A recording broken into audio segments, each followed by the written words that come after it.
So I'm gonna start with talking to the people. First and foremost, welcome to the Thought You Should Know podcast. It's been a while.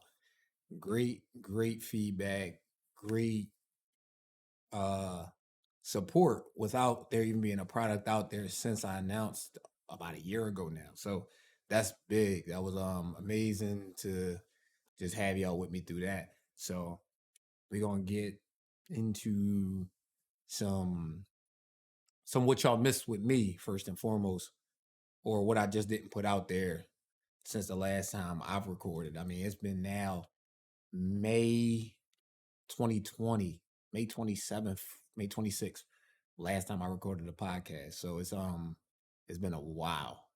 But been some things going on. I wasn't lying dormant by no stretch of the imagination. For those who are listening to the previous podcast, I was a part of Discover Cycling in May of 2020.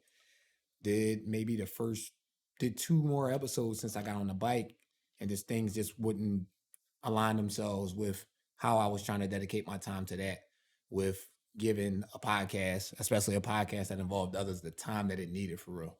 So it was just out of consideration to them and consideration to myself and what I was at that time. Wasn't aware of what I was trying to do with cycling, but just knew I liked it a lot.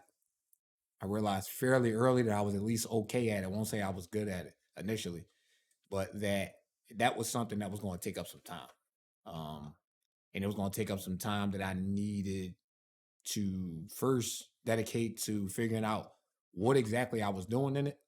Once I identified what I was trying to do in it, uh, now forming a plan to properly attack this the way I needed to attack it, by way of, okay, what do I have to do as far as the time put in to actually riding a bike, the time that it puts into and strategizing on how to put my resources together and figure out how I'm going to navigate through such an expensive pastime, hobby, or sport, however you want to call it. And I mean, now we January 3rd, 2022, and it's different. It's real different this time. Now I will be in May 2 years in, right? Just completed my first full complete year of cycling. Um, Numerous offers and or inquiries into ambassadorships and sponsorships and what have you, and didn't see this coming. I can say that first and foremost, but it's an amazing. It's a gratifying feeling. It started off as a weird feeling. I am far from what I would consider an insecure person. I am a very confident person. I'm a person that properly prepares for stuff, so I don't usually go into anything just winging it. So I'm not a big optimist. I fully expect to get out of something what I put into it. So when I put a lot into something, I expect the results to be there. So just not knowing just how exactly can I phrase this? With the cycling thing, because I was new to it, not knowing what I didn't go a conventional route with this. I've never raced. Um, that's a big part. I've never raced, so I don't have a win to speak of or anything. It was just, I'm going to do this. The rides that I participate in, I'm going to make sure that I'm as close to the front as I can be, and just trying to keep up and just doing it consistently. And when I first really kind of dove in, I really dove in. I mean, at the time where I stopped recording, I was doing somewhere between 175 to like 225 miles a week. And that was before I was just doing it just to say I was doing it. I had no kind of direction as far as training, what works, what doesn't. I just was riding a lot. So that was just keeping me engaged until I figured out what's the proper way to do this. So, and proper way isn't universal. It was what was proper for me, what worked for me. So I cut that down significantly because I realized I wasn't giving myself a break. I was riding 6 to 7 days a week. And when you're doing that, I'm not giving my body a chance to rest at all. And I'm not just doing this with direction. Now I knew at that point I could ride a bike pretty much every day, despite the weather through the summer and things like that if I wanted to. So that was what I figured out early. All right, I figured that out early. Now it was figuring out some direction. I alluded to this in a feature that I was in a few months ago with the Philadelphia Inquirer, and I just said I hadn't wanted to focus on some things. I realized based on my body type and based on how I operate and different things, I could do a lot of climbing on a bike. Climbing is just going through a lot of hilly environments and things like that, just and being able to do that at a great pace. So I targeted that. I'm like, all right, I'm pretty good at that just naturally. Let's see what it's like if I train at it. Started a training ride. A few people tagged on with me and they liked it. Became now what's known in the area, proud to say, as the Nosebleed Tuesday ride, which is hosted by me in collaboration with KRT Cycling. And once I kind of that took on a life of its own, I'm blessed to say now that that runs with or without me. And that was the goal past a certain point. It was me going to do this. Once I realized, I got a few other people who are really, really invested in this ride with me, and now, and they are people who I trust. So when I trust you to that extent, I don't have to be here. I can take off a Tuesday to do something with my daughter. I can take off a Tuesday to go out of town now, and I know it's going to be held down. Shout out to my guy Iron Mike for always holding me down, regardless of what's going on in that regard. I know that it's going to be carried on by him. But I mean, the cycling thing is still like ever evolving for me. So I'm not going to beat y'all too much over the head with that today. This is just going to be something that probably gets touched on uh, more fairly frequently throughout, just because it's a ongoing thing in my life right now with a lot of things going on. I just a week and a half ago signed a ambassadorship contract to be an ambassador for Rafa brand for 2022, and that was a big thing for me mentally, and just it was gratifying. I'm not a big self gratification person, but it's a brand that I'm fond of, very fond of, clearly, and for them to be fond enough of me to offer me something like that, that was appreciated. But getting to another thing that's happened since a very big thing, probably the biggest thing since the last time I recorded. It wasn't something I spoke on. My mom was somebody I spoke on very often throughout the podcast, just because I was doing a podcast with my brothers, and that was something that we could relate on and speak on a shared experience with having parents together. And since my mom has recently passed, not so much recently anymore, but in that time window has passed. It'll be a year in roughly a month, February 17th. Uh, she was my biggest supporter in this. She was my biggest supporter in anything that I decided to do in my life. I am very big on emphasizing often.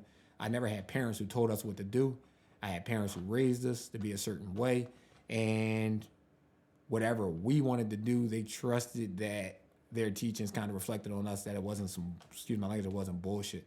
So anything I wanted to do, they were full proponents of. And she was the biggest proponent of anything I've ever wanted to do. And she was that when she was here in good health. She was that on her deathbed. A week, I did my first photo shoot before the cover of Bicycling Magazine last February, January. And, I was able to share that moment with my mom. I wasn't able to share the actual release with my mom, but I had some rough edits of some of the shots and there's different things like that, and was able to talk through the experience. Like the first thing I did when I left that photo shoot, which was in like 20-degree weather after a snowstorm in Valley Forge, came back. First thing I did, good news or bad news, I went and shared it with my mom. Up until now, and I'm 32 years old, newly 32 actually, and that was a big thing for me to be able to do. Only thing I wish even more is that I was able to share that cover with her. But I've had enough great moments with my mom that I know what that reaction would have been.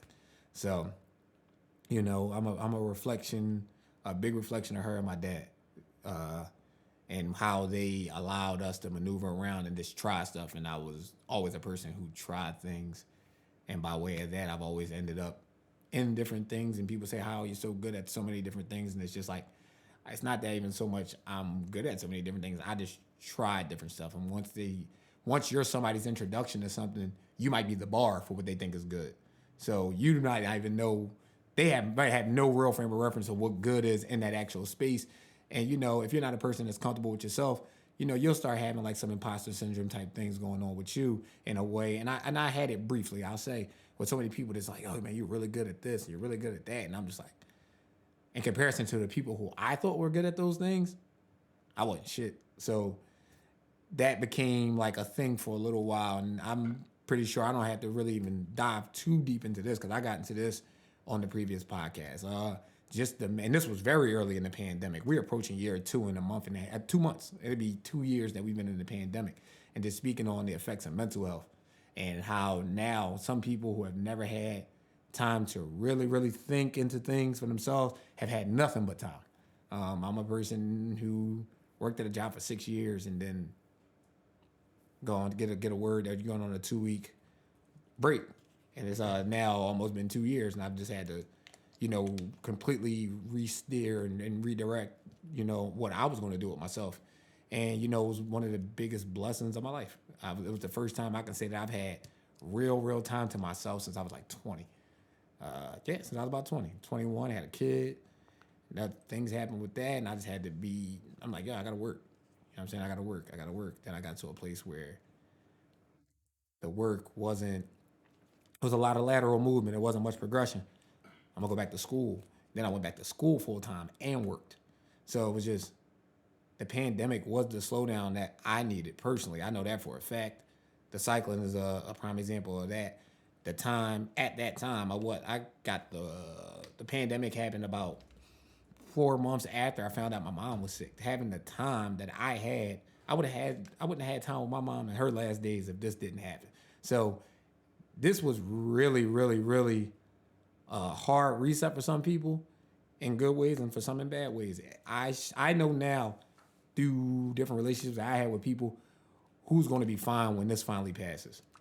You know what I mean? And it's a lot of people. I'm not even sure how it's going to be once they come out of this. Man, we had so many different opportunities throughout this, despite certain opportunities being closed. So many new ones open if you were willing to do new things. And a lot of people in a new time were still trying to do the same thing, and it just didn't work out because that wasn't what was going on. So it's one of those things where, what are we gonna do now? You know what I'm saying? It's looking like now, regardless of how things are gonna be as far as new variants and things like that come out of COVID now, they've kind of given us the hard implication now that this shit about to be reopened back up, that they're just gonna keep going about this. We gotta go on with life, and this is gonna be a part of life. Just like, and I'm pretty sure the flu, when it was, introduced into society, was probably similar and just different things like that. We got a new variant out, as to be, as it's been reported, less aggressive than the first variant, but much easily contractable, right? And what have they done over the last week? You got now quarantine times from your job and things like that being cut down from 10 days to 5 with a new outbreak. So they're basically just showing you now that, you can't be away from work for 10 days, and we ain't going to be the reason that you saying you're away from work for 10 days because we ain't about to give you no more money. You got to go out there. You got to make that. So I'm seeing how things are trending with that, and it's looking like they going. I'm giving this till April. I'm giving this till April, where it'll be what it is. You know what I mean? I know certain restrictions aren't going anywhere as far as that vaccine goes, but anything other than that, I don't see us having to wear masks past September. I think that's going to be done. And you just see so many people now contracting it, regardless of whether they're wearing a mask or vaccinated or not.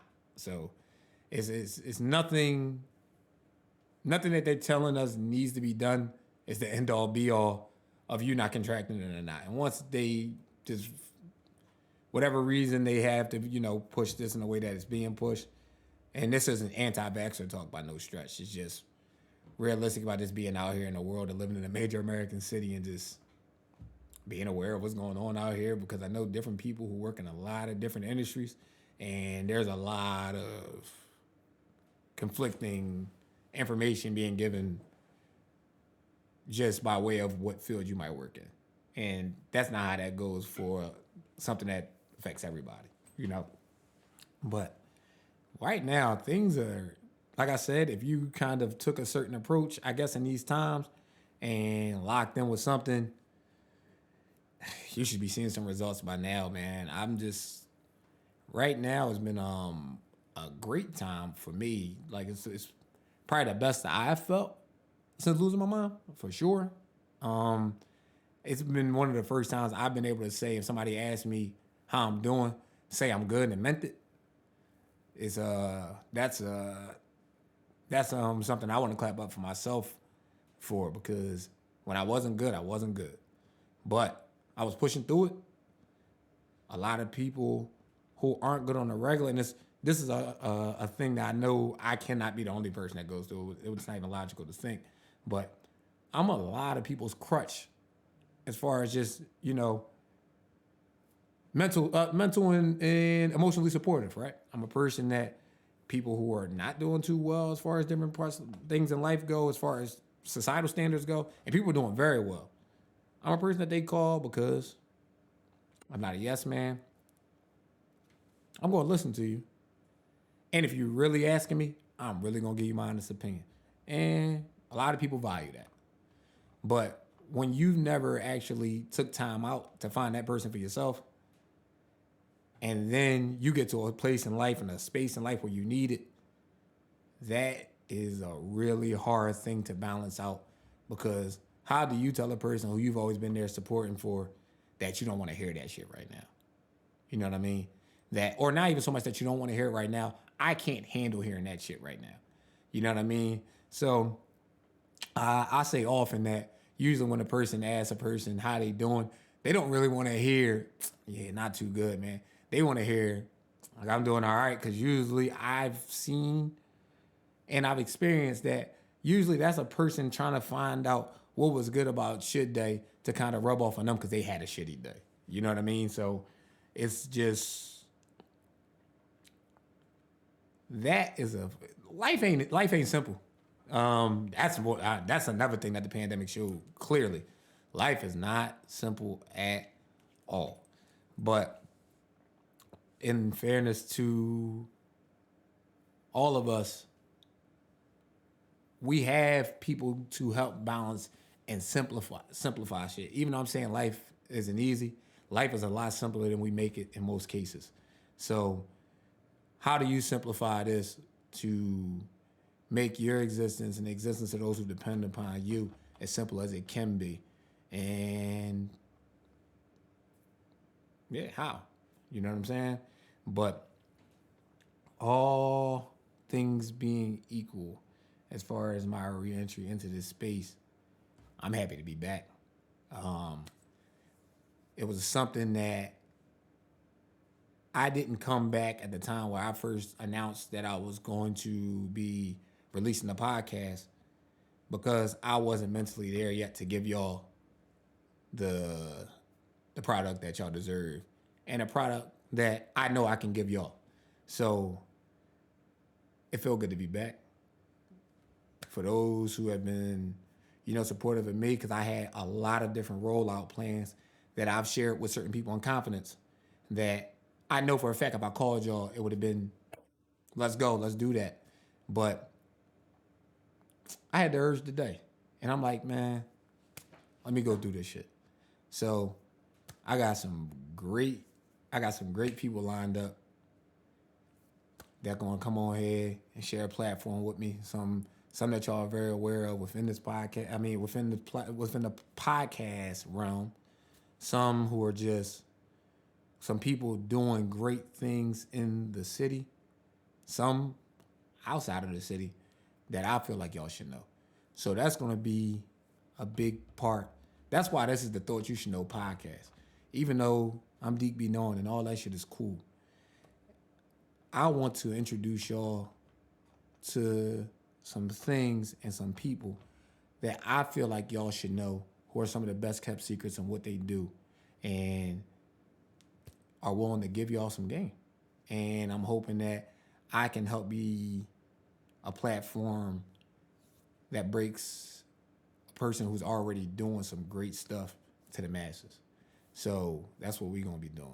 This is what we're gonna be on from here on out. It feels good to be back. Happy New Year. Let's get it rolling. We back, y'all. Deeq Be Knowing, Thought You Should Know podcast. Out of here.